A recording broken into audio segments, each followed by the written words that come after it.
여기 진상짓을 하기로 유명한 한국인 무리를 참교육하기 위해 그 장소로 들이닥친 한 여성이 있습니다. 그들의 정체를 밝혀 제대로 망신을 주기 위해서라고 하는데요. 문을 부실듯 세게 열고 들어온 그녀는 이 가게의 사장님의 딸이라고 합니다. 그녀의 표정은 그녀가 얼마나 단단히 화가 났는지 설명하지 않아도 알 수 있을 것 같아 보였습니다. 그녀는 그 사람들에게 당신들 다 한국인이야?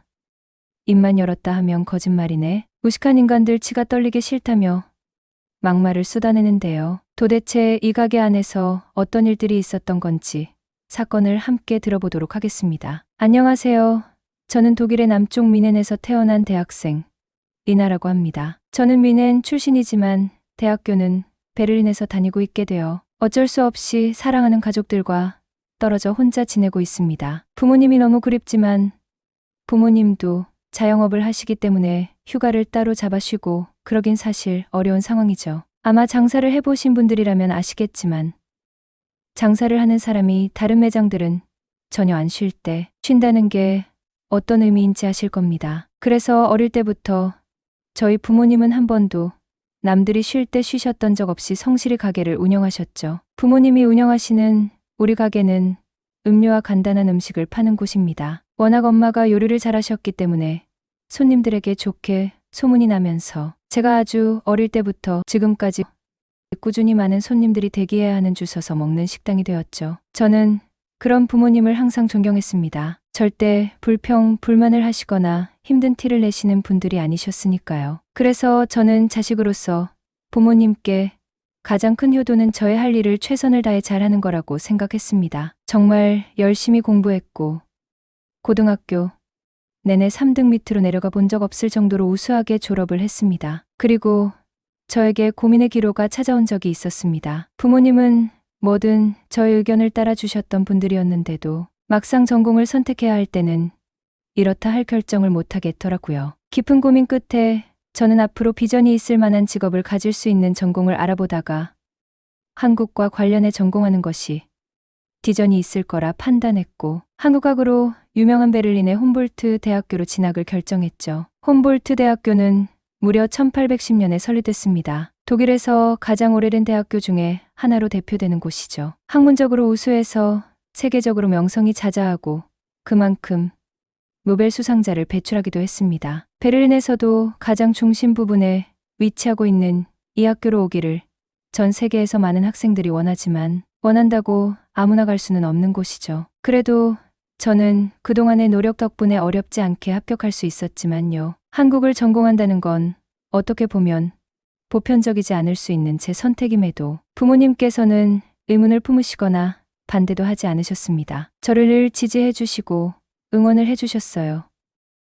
저는 그런 점에 항상 우리 가족들에게 고마운 마음이 가득했죠. 아마 매번 저의 선택 중에서 마음에 차지 않은 경우도 다반사일 텐데 모두 잘 결정했다며 저의 결정이 최고의 선택인 것처럼 존중해 주셨죠. 이런 점들은 제가 부모님을 진심으로 존경하는 까닭이기도 합니다. 사람은 믿어주는 만큼 자라나는 것 같더군요. 부모님이 제 선택을 항상 믿어주시는 만큼 더 잘해내고 싶은 마음과 성취, 욕구도 높아지기 시작했어요. 그래서 대학교를 다니면서 한국에 대해 전반적으로 배우면서도 한국어까지 완벽하게 구사하고 마스터하고 싶은 마음이 생겼죠. 그래서 다소 무리이긴 했지만 대학교와 한국어학원까지 함께 병행하며 누구보다 빨리 더 많은 것들을 알고 싶었죠. 이 분야에서 꼭 성공하고 말겠단 마음이 자라났어요. 제가 바빠질수록 당연하게 부모님을 뵈러 갈 시간은 점점 더 줄어들었어요. 우리 학교에서부터 미넨까지는 580km나 되기 때문에 도로나 철도, 이동으로 가려면 꼬박 하루 반나절을 모두 사용해야 합니다. 항공편도 있긴 하지만 연착되는 경우가 빈번해 잘 이용하진 않아요. 대학생이 되니 해야 할 과제도 테스트도 많아 방학이나 돼야 여유로운 시간과 마음을 갖고 본가를 찾아갈 수 있게 되었죠. 이런 저의 일정에도 부모님은 못 보는 것에 대해 섭섭하거나 아쉬워하시기보단 미래를 위해 열심히 하는 게 맞는 거라며 저를 독려해 주셨어요. 그리고 오히려 필요한 게 있으면 언제든지 이야기하라며 열심히 하는 저에게 집안일을 신경 쓰지 않도록 부담감까지 덜어주시곤 했어요. 저는 부모님의 단단한 사랑과 믿음을 양분을 토대로 실력도 점점 자라나 눈에 띄게 성장할 수 있었습니다. 전공에 대해 배우면 배울수록 한국에 관련한 전공을 선택하길 잘했다는 확신을 가졌습니다. 한국은 정말 독특하고 다양한 매력을 가지고 있었죠. 학창 시절에 그 어디서도 배워보거나 경험해 본 적 없는 아주 새로운 문화였습니다. 과하지 않지만 정교하고 섬세한 발달을 가졌고 무신경 한듯 말을 걸지 않지만 서로에 대한 예의를 중요시하죠. 남의 물건엔 관심도 없지만 위험에 처한 사람은 바로 도우며 전통적인 음악적, 건축적, 의료적, 예술적인 것들과 현대적인 문화가 조화롭게 공존해 있죠. 예를 들으면 궁중음식이지만 현대식 다이닝 방식으로 식사를 하죠. 이렇게 전통을 중시하는 나라가 미래 기술에 대한 발전도 놀랍습니다. 그리고 나라의 모든 면이 바다로 이루어져 있고 산도 많으며 사계절이 뚜렷해 그에 맞는 모든 문화와 생활을 발견했습니다. 저는 한국에 대해 알면 알아갈수록 한국을 사랑하게 되고 있었습니다. 특히 한국인의 역사와 문화, 사회적인 태도나 사상 등이 모두 제가 가장 바라던 사람들이 행복하게 사는 이상적인 삶의 모습에 가까웠기 때문입니다. 그래서 저는 한국으로 교환학생을 신청하고 한국으로 가서 직접 경험해봐야겠다고 결심을 했죠. 그날 제가 내린 결정과 관련해 평소와 똑같이 전화를 드렸습니다. 생각해보니 이렇게 제대로 통화하는 게 한 달도 훨씬 넘었다는 걸 전화를 걸면서 깨달았어요. 얼마나 정신없는 삶을 살았던 건지 죄송한 마음이 앞섰죠. 그렇게 곧 부모님은 전화를 받으셨고 그 전화 이후 지금 발생한 모든 문제가 시작되었습니다. 매일 급하게 할 말만 하고 끊거나 매번 메시지로만 연락했던 터라 오랜만에 신나게 수다나 떨어야겠다 생각을 하고 건 전화에 여보세요 라고 받은 수화기 너머의 엄마 아빠의 목소리는 저를 놀라게 했습니다. 지금도 잊혀지지가 않아요. 왜냐면 그런 힘들고 기운 없어 보이는 목소리는 크고 나서 아마 제 기억에는 처음 들어봤던 것 같거든요. 제가 몇 번이나 말씀드렸던 것처럼 저희 부모님은 절대로 내색을 하시는 분들이 아니거든요. 평생을 그렇게 사셨던 분들이 참아내면서도 이 정도로 달라진 게 티가 나는 거라면 분명 보통 일은 아닐 거라는 직감이 들었습니다. 저는 도대체 무슨 일이 생긴 거냐고 물었죠. 처음에는 아무 일도 없다고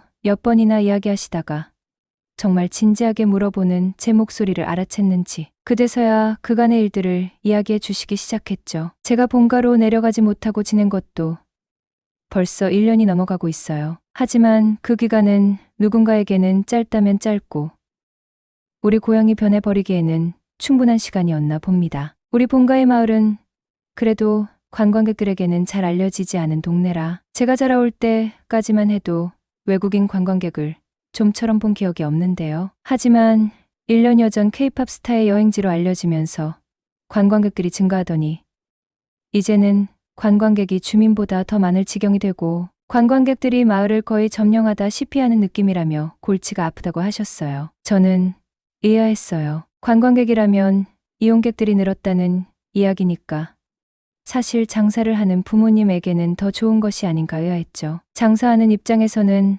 아무래도 손님이 늘거나 골목 상권이 부흥하는 게 도움이 된다고 생각했거든요. 하지만 부모님의 대답은 충격적이었습니다. 그딴 손님들을 받을 바엔 차라리 가게가 망하도록 두는 게 나라고 말이죠. 전혀 그렇게 이야기하시는 분들이 아니었기에 이번엔 정말 단단히 화가 나셨다는 걸 직감할 수 있었습니다. 저는 도대체 그들이 어땠길래 그러는 건지 상세한 내용을 물었어요. 그러자 부모님께서는 우리 가게에 와서 음식도 안 시키고 매일 우리를 괴롭히는데 정말 미쳐버리겠다고 가게를 닫고 싶은 마음이라고 하소연하셨죠. 저는 우선 부모님을 달래드리고 저도 곧 방학이니 본가로 가겠다고 말씀드렸습니다. 어느 정도 부모님의 이야기를 들어드리고 나서야 한결 진정되어 보이셨어요. 전화를 끊으려다가 하마터면 전화한 이유를 까먹을 뻔했다고 이야기를 이어갔습니다. 이번 방학이 끝나고 다음 학기는 한국으로 교환학생을 다녀오겠다는 이야기를 드렸습니다. 뭐 항상 제 결정의 이유도 묻지 않고 예스라고 해주시는 분들이기 때문에 따로 별 걱정은 없었어요. 그래도 한국은 거리가 많이 먼 나라다 보니 부모님이 걱정은 하실 것 같긴 했죠. 그렇게 저는 제가 해야 할 이야기를 꺼낸 후 태어나 처음 보는 부모님의 모습을 보게 되었습니다. 한국에 가기로 했다는 저의 말에 아버지는 저에게 갑자기 소리를 지르시며 화를 내셨습니다. 어머니도 절대 안 된다고 아버지와 똑같이 격양되었죠. 부모님이 그렇게 화를 내는 모습을 처음 본 저는 너무 놀라 그 어떤 말도 할 수 없었습니다. 저는 제발 진정을 좀 하고 이야기하자고 했고 도대체 왜 이렇게 화를 내면서까지 반대하는 이유가 무엇인지 정확히 물었습니다. 아빠는 제가 고향에 방문하지 않았던 그동안의 고향의 모습과 그간 걱정할까 이야기하지 못했던 문제들에 관련해 이야기해 주겠다고 하셨죠. 지금 고향에 발생한 많은 문제들의 원흉은 1년 전부터 갑자기 나타나기 시작한 한국인들 때문이라며 이야기하셨어요. 오늘은 그들의 비매너가 도를 넘은 수준이라 견디기도 힘든 날이었다고. 어느 순간부터 한국인 관광객들이 하나 둘씩 보이기 시작하더니 이제 너무 늘어나 그들의 비매너적인 행동에 골머리를 앓고 있다고 하셨죠. 아무데나 쓰레기통처럼 쓰레기나 오물을 버리고 심지어 사용한 기저귀들은 음식점 테이블에 버젓이 올리고 간다고 했어요. 아무데나 버린 쓰레기 때문에 벌레나 쥐가 넘쳐나서 음식점엔 비상이 생겼고 심한 사람은 배변도 아무데서나 본다고 했습니다. 게다가 우리 가게에 와서는 커피 한 잔을 시키고 20명도 넘는 사람들이 앉아 모두 그 컵에 새로운 물을 리필해달라며 모두가 다 물을 마시고 나갔다고 하죠. 그리고 빵을 시키면 버터나 빵을 10개씩은 달라고 해서 챙겨가고 물티슈, 티슈, 뭐든지 눈앞에 보이는 건 싸그리 가방에 담아 간다고 했습니다. 우리 가게의 그런 점들은 오히려 그들 사이에서 소문이 났는지 점차 더 많은 인원이 몰려왔고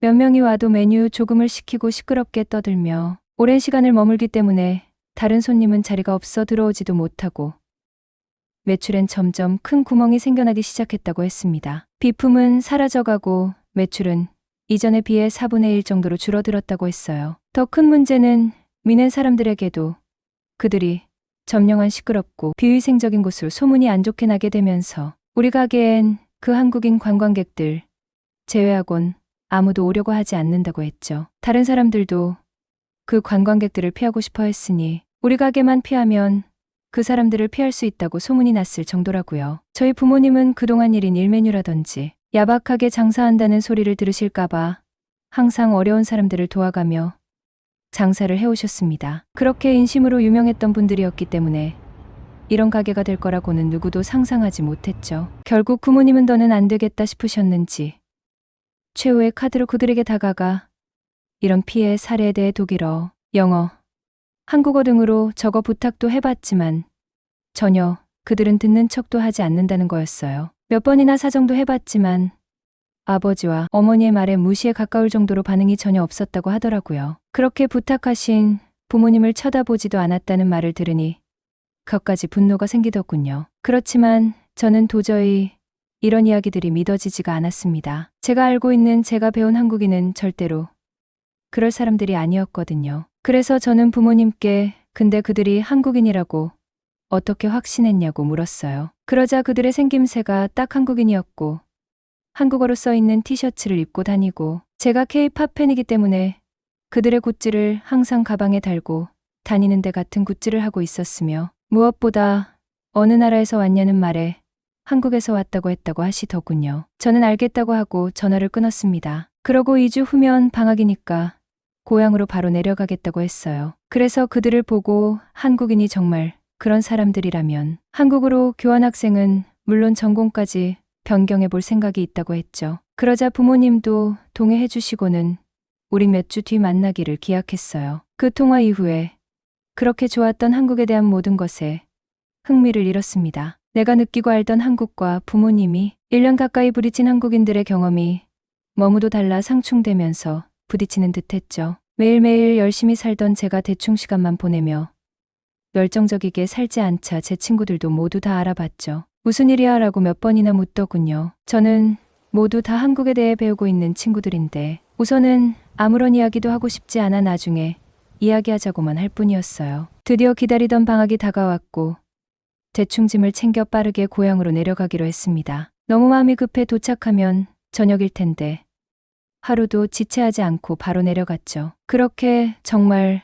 오랜만에 고향으로 도착을 하게 되었습니다. 저녁에 창밖으로 보이는 고향의 모습은 전과 크게 다를 것 없는데 심지어 냄새마저 그때와 같은데 무엇이 아름답고 정겹던 우리 동네를 이렇게 만들 건가 싶었어요. 저는 매일 그들이 방문한다는 걸 확실하게 알고 있었기 때문에 내일은 제가 손님인 척 가게로 방문해 그들의 정체를 밝혀야겠다 다짐을 했습니다. 날이 밝았습니다. 부모님은 이 와중에도 늘 그러셨던 것처럼 가게를 청결하게 닦고 위생관리를 하신 뒤 식자재를 신선하게 준비하셨습니다. 저도 부모님을 도와 식당을 닦았죠. 마침 오늘이 쓰레기를 버리는 날이라 제가 다녀오겠다고 했어요. 분리수거까지 모두 모아 가려니 꽤 많은 양이었죠. 오픈 시간이 되어서 저는 번쩍 들어올리곤 얼른 다녀오겠다고 했습니다. 최대한 빠르게 쓰레기를 버리고 다시 가게로 돌아오는데 그 사이 인파가 가득 차 있었습니다. 문을 열고 손님인 척하며 그들 사이를 들어갔죠. 문을 열고 들어가자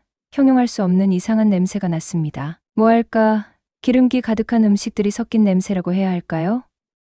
정말 낯선 냄새였죠. 패스트푸드 같은 냄새가 아니었습니다. 그들은 정말 마이크를 대고 이야기하는 듯 쩌렁쩌렁 시끄럽게 이야기하더군요. 그들의 소리에 눈살을 찌푸릴 수밖에 없었고 다른 손님들이 왜 우리 가게를 들어오지 못하는지 바로 알 수 있었죠. 테이블 위에는 정말 하나씩만 시켜두었고 양말을 벗고 테이블 위에 올린 사람부터 해서 말도 안 되는 광경이 눈앞에 펼쳐져 있었죠. 케이팝을 상징하는 굿즈인 티셔츠와 키링을 달고 분명히 저와 같은 팬클럽임은 확실해 보였어요. 하지만 그들의 대화를 들어보니 독일어도 있었고 영어도 있었지만 한국어는 확실히 없다는 걸 알았습니다. 그리고 무엇보다 그들의 외모를 자세히 봤는데 한국인과는 아예 다르다는 걸 느꼈죠. 남자들은 대부분 저 정도로 작지 않은데 남자들의 키도 몸집도 너무도 작았고 여자들도 피부색이 한국인과 달랐죠. 저는 이들이 한국인이 아니라는 걸 확신했습니다. 그리고 그들에게 성큼성큼 다가갔죠. 그러고 한국어로 말했어요. 당신들 다 한국인이야? 한국인이라면 바로 쳐다봐야 할 말 아닌가요? 그런데 그들은 저를 멀뚱 쳐다보고 있었습니다. 그중 한 명이 어색한 발음으로 저에게 우리 한국인이야. 너 한국인한테 그렇게 매너 없으면 안 되지라고 하더군요. 어이가 없어서 참. 저는 입만 열었다 하면 거짓말이네. 우기는 거 보니까 중국인들이지 너네. 그러자 그들은 당황하며 아니라고 잡아떼더군요. 저는 확신했고 중국어로 무식한 인간들 치가 떨린다 싫어라고 아주 심하게 말을 했어요. 사실 영어에서 나왔던 대사였는데 공부할 겸 기억에 남아서 외워둔 말이었죠. 그 이야기를 듣자 한국어로 이야기했을 때와는 반대로 그들은 아주 난리가 났습니다. 저에게 뭐라 삿대질을 하면서 난리가 나더군요. 그래서 저는 그들에게 도대체 왜 한국인인 척한 것인 것부터 물었습니다. 그러자 그들은 세계 관광지 어디로 가나 한국인이라고 하면 더 대우를 잘해준다는 걸 우리 사이에 소문이 자자해. 어차피 한국인이라 우기면 그만이니까 많은 사람들이 그렇게 다닌다고 했죠. 저는 이걸 한인회에 소문내서 보상을 받게 하는 절차까지 운운하면서 그들을 신고하려고 했고 그들은 다시는 그러지 않겠다며 한국인인 척하고 다니지 않기로 약속을 받아냈죠. 한 번 더 이런 일이 생기면 그땐 한국인 관련 모든 기관에 연락을 취할 거라고 압박을 줬습니다. 그제서야 모든 한국에 대한 오해가 풀렸고 부모님의 걱정도 비로소 풀리실 수 있게 되었습니다. 당연히 제가 한국으로 교환학생 가게 되는 일은 그대로 진행하게 됐죠. 그래서 지금 저는 한국에서 학교를 다니고 있는데요. 다행히도 요즘 부모님은 여전히 예전 인자하시던 모습 그대로세요. 그리고 얼마 전에는 부모님 인생 처음으로 제가 있는 한국으로 여행을 왔다 가셨는데요. 오히려 한국에서 그간 생각하지도 못했던 장사하는 사람들의 서비스, 친절 수준이 어느 정도여야 되는지 크게 감명을 받고 가신다고 하셨어요. 특히 한국에선 두 손으로 주는 문화나 노약자를 우선시하는 공경이나 양보, 배려 문화 등 한국인들의 예에 바르고 사회적인 매너 수준에 많은 걸 느끼게 되셨다고 하셨죠. 그러면서 고향에서 앞으로 한국에 가게들처럼 서비스를 해보시려고 하신다고 합니다. 오늘 사연 마음에 드셨다면 구독과 좋아요, 알람 설정 부탁드릴게요. 그럼 좋은 하루 되세요.